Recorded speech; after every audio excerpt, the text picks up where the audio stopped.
So we are going to evaluate this integral from 0 to pi by 2 of ln of sine of x multiplied by ln of cos of x dx.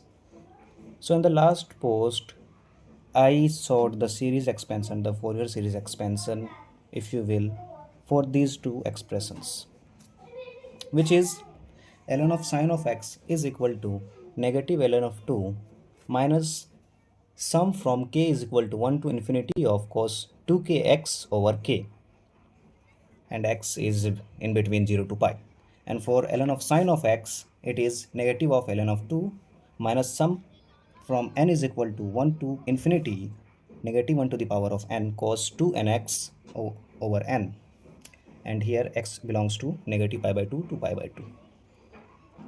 So multiplying these two out, we have multiplying these two, we have ln squared of 2.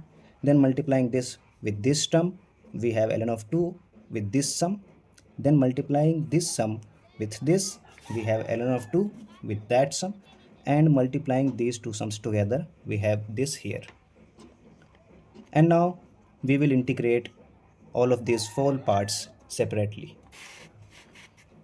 So our I of 1 is this integral, which is really simple, and it evaluates to pi by 2 of ln square of 2. And then we will integrate I2, which is equal to this term ln of 2 integration from 0 to pi by 2 of this whole expression right inside of the integral. Because this sum converges from 0 to pi by 2, right? Because the definition of this sum is because x belongs to negative pi by 2 to pi by 2, and our limit of integration is from 0 to pi by 2. So there is no problem with the convergence of this series, and that's why we can swap the summation and integration sign. So swapping that, we have ln of 2 sum from n to n is equal to 1 to infinity negative 1 to the power of n over n, and our integral is from 0 to pi by 2 cos 2nx dx. And evaluating is also very simple. We will have this 1 over 2n sine of 2nx from 0 to pi by 2, and putting in the limits, we will have this. And we know that sine of 2nx, sine of n pi is always equal to 0 where n belongs to integers. So this term goes 0, and that makes this whole expression 0. Therefore our I of 2 is also equal to 0. We will focus on I3. I3 is also going to be very similar, because we will again have to integrate this thing, and we know that this will evaluate to 0. Therefore whole of I of 3 will be 0. And finally, the most complex part is our I4, which is 0 to pi by 2 of this double sum. So yeah, here, because the series does converge, we can just swap this summation and integration signs. So here we have this summation from k is equal to infinity of 1 over k multiplied by summation from n is equal to 1 to infinity of negative 1 to the power of n over n. And then we have this integration to solve, which we will call j. So j is equal to this integration, and then expanding this, right, we can use the formula cos x into cos y, which is 1 half of cos of x minus y plus cos of x plus y. So using that formula, we have this here. And now we will just simplify it a little bit, which will look like this. So we have to now integrate these two cos terms, and as we saw before in the I2 and I3 integration, that integrating that gives us 0, right? But here we have sum instead of just a k or n. But that's not a problem with this term, because we know that k starts from 1, and also n starts from 1 and goes to infinity, 1 2 3 and so on. So k and n both will be at least 1, right? K starts from 1, n starts from 1, so k can be 1, n can be 1, and then bigger than them. So whenever they and then their addition will also be some positive whole number, right? So integrating this will also give us just 0. And now we have to integrate this term, but this is a little bit complex because there are cases for this. This term will give us 0 wherever k is not equal to n, and it will give us half of pi by 2, which is pi by 4, whenever k is equal to n. And what do I mean by that? Remember that this is a double sum, right? So there will be multiplication.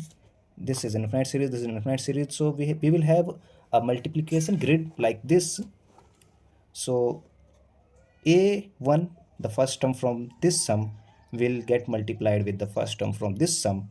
We will have something like a1 b1, and then a1 b2, a1 b3, then a2 b1, a2 b2, a2 b3, and this will also be infinite, right?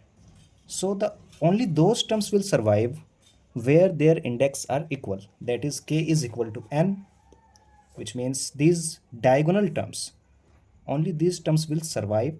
All the other non-diagonal terms will collapse to 0. And why is that? Same reasoning for as for this integral. Whenever they will not be equal to each other, right? K is not equal to n, which means they will give us some whole number, and for that the integral will be 0, right? But whenever they are equal to each other, which means k minus n will be equal to 0, which means cos of 0, which is 1, and then integrating that from 0 to pi by 2 will give us pi by 2, and then there is a factor of half out here, right, which will give us pi by 4. So which means that I4 is equal to pi by 4 multiplied by this expression left here. We cannot forget about that. And because we are taking only those terms that survive, which are k whenever k is equal to n, which means something like this, right? Because only these terms are surviving, only diagonal terms. So a1 plus b1, a1 into b1 plus a2 into b2 plus a3 b3 plus a4 b4, and so on, which means we can write that sum as a new sum starting from k is equal to 1 to infinity ak bk, right? So this double sum will transform into a single term, which means k is equal to n. Hence our new summation will look something like n is equal to 1 to infinity, and we will have our minus 1 to the power of n multiplied by k into n, and k is equal to n, which means n squared, right? And for the purpose of this video, we are just going to accept, right? I'm not going to prove it here, which we will take that this is equal to minus pi square over 12.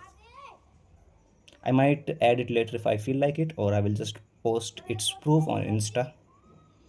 So this is our sum for this, and we have also pi over 4 multiplied to it.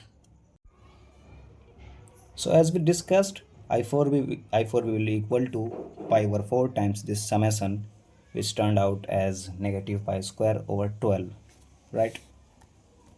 And our original integration will be just the sum of these individual integrals I1, I2, I3, I4, and I2 and I3 is equal to 0, so they don't contribute anything.